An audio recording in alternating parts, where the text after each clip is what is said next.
All from those Dirt Track Cowboys show.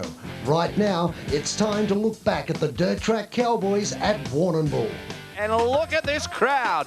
This is the biggest crowd in World Series history at Warrnambool. On January 1, they are packed in. The Proton Jumbuck Speed Week finale. Dumsney on pole with Brent Antill, Trevor Brillman, Robbie Farr, Brooke Tatnall, Erin Crocker, Shane Stewart, Mark Reuter. Then we go back to Jensen, Monty, Mayolo, Wright, Johnson, Hayward, Redpath, Atkinson, Satori and Anderson. The General John Day, his final night as Grand Marshal of the Proton Jumbuck Speed Week. It's 10 grand to win. Someone's going to win a Proton Jumbuck Ute tonight. Dumsney and Antill into turn 1 and 2. Big field, JJ, a frightening place to go fast. It's a great racetrack here. Just the speeds, the terminal speeds of the race cars here are the highest at World Series of Visit. Guys like Max Dumsney, so experienced around here. Look for them to shine. You just saw the onboard then of Brooke Tatnall. Yellows have come on. Satori in trouble in car number 30. So unfortunately for Ken Satori, the Freightliner, Perth Freightline's number 30 car in trouble. Oh, Dumsney keen to get to the bottom. He pinched the corner off. Brillman and Farr together.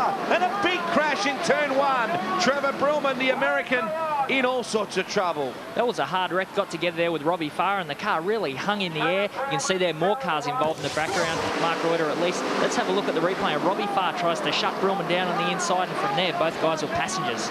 Brillman's wing tears off right here, so he's got no cushioning at all for this next impact. Bang, down on the cage. The young man from Vegas was looking very good here. Back at the restart now. We're on board with Brooke Tatnall, Shane Stewart in there, and Erin Crocker as well on the Access Safety Services, number 88. Dumsney and Antill, the vastly improved Brent Antill out of Huxley in Iowa, driving the PRC car as your leader. JJ, I know we're both very surprised to see Antill driving this well. Oh, he's doing a great job, particularly against guys of the calibre of Max Dumsney and Brooke Tatnall with so much experience here at Warrnambool. This is a tough place. You can't just turn up here and go fast, and Brent Antill is doing that right now. Shane Stewart coming on in the comp cams, number 6. Look at him working the bottom side on Brooke Tatnall. What a battle this will be. There's red lights on. Someone's gone upside down. You can see the guy shutting down very quickly here, and it's Grant Anderson in the Wagga Mobile Cranes, number 37. Has torn up the car quite a bit in turn 4. So the second generation racer brings on the reds. Come back to a restart now with Antill to lead away. This is the last night of a 5-night point score within World Series sprint cars called the Proton Jumbuck Speed Week. And there's a $17,000 ute on the end of this one, a Jumbuck ute. And Max Dumsney needs to finish where he is or ahead of Brooke Tatnall and Jason Johnson. And he'll be driving it out of the venue tonight. Look at this, Antill standing tall. Dumsney, though, working on the low side and just using that experience. The racetrack on the low part is now starting to slicken out a little bit. It's letting the cars move around a little bit. There's not as locked down as in the heat races. You're going to have to change your car to work. And Max Dumsney, he really uses the banking to his advantage. There's a yellow. Yeah, Darryl Wright in the pacemaker headers. Murray Machining a Shed's entry brings on the yellows. Back at the restart now, and Shane Stewart with Erin Crocker in behind as Tatnall throws the challenge out at Brent Antill. Tatnall needs to put all the cards on the table. He's going to have to finish in front of Dumsney if he's got a chance of winning Speed Week. And Brooke Tatnall's a racer. He wants to win every race. Look at him working over here on the inside of Antill. Antill's using that sort of little bit of a cushion in the middle of the racetrack, whereas Brooke's trying to run up the banking down the straights and really drive the car down into the corner. He's trying to make the straights as long as he can. Not only does he want to win this race, but there's that little thing of 10 grand as well. Here comes Tatnall. We're on board. He's slowing up. Oh, Stewart has run into the tail of him and flips wildly into turn 3. The wing exploded.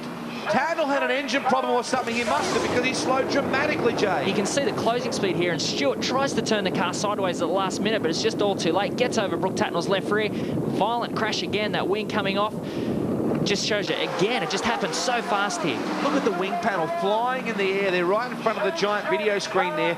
Down comes the wing panel, amazingly on top of the car, and Stewart flips to the infield. And so ends the night for a live wire racer from Oklahoma. Now, the man in second spot is actually a lap down, but not to discredit him, Darryl Wright set fast time around this venue earlier tonight. He was the QA1 Motorsports quick time man. Dumsney is your leader. Antill in the second spot. Jason Johnson in third. third now. Jason Johnson is second in the Speed Week point score. He looks for the outside on Antill. This will be a big drive. Well, Antill's changed grooves. He's gone to the bottom, and Johnson's seen that and very quickly moves up track, puts the move in. Great move from Jason Johnson and quick thinking. Well, Dumsney is a long way in front, though. Johnson's going to need a yellow at very best as he comes up now on the lap car of Darryl Wright, who's carrying considerable speed. Dumsney racing towards even more hometown euphoria. They absolutely love him here. The checkers are out. The Speed Week goes to Max Dumsney. Second will be Jason Johnson, back to Brent Antill.